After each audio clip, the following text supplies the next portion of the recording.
మరణపు ముల్లును విరిచిన దైవపుత్రుడు, సముద్రాన్ని చీల్చిన శక్తిమంతుడు.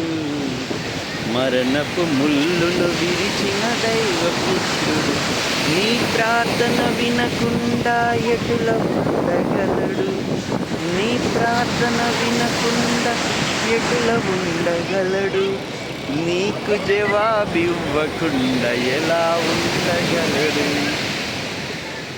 సముద్రాన్ని చీల్చిన శక్తిమంతుడు బ్రదర్, మరణపు ముల్లును విరిచిన దైవపుత్రుడు, నీ ప్రార్థన వినకుండా ఎలా ఉండగలడు?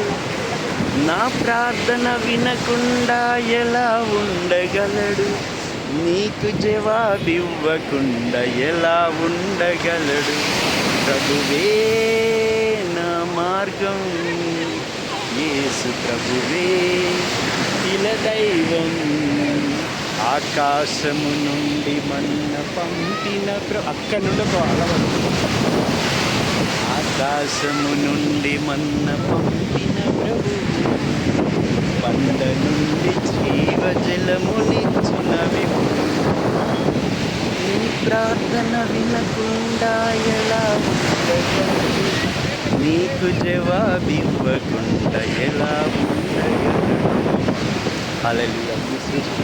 ఆది అందు దేవుడు మరి జలములన్నిటిని రెండుగా చేసి కింది జలములను ఒక చోట కూర్చి తన రెండు హస్తంతో సమకూర్చిన జలములకు సముద్రంలో అని పేరు పెట్టారు. ఈ సముద్రము మరియు సముద్రంలో అని పేరు పెట్టారు. ఇది ఏం బీచ్ బ్రదర్? ఇది ఆర్కే బీచ్. ఇగో గుర్రములు. ఈ ఆర్కే బీచ్లో దేవుడు కలిగేసిన సముద్రాన్ని ఎంత బ్యూటిఫుల్ అలలు. అందుకే ఆయన చేసిన సృష్టి, ఆయన కలుగజేసిన సముద్రాన్ని సముద్ర జలం కింది జలంలో అనిపిస్తున్న ఒక దగ్గర సమకూర్చి అది గ్లోబ్ ఆకారంలో అయినాయి అన్నమాట. ఆ జలం లీగల్. Praise the lord.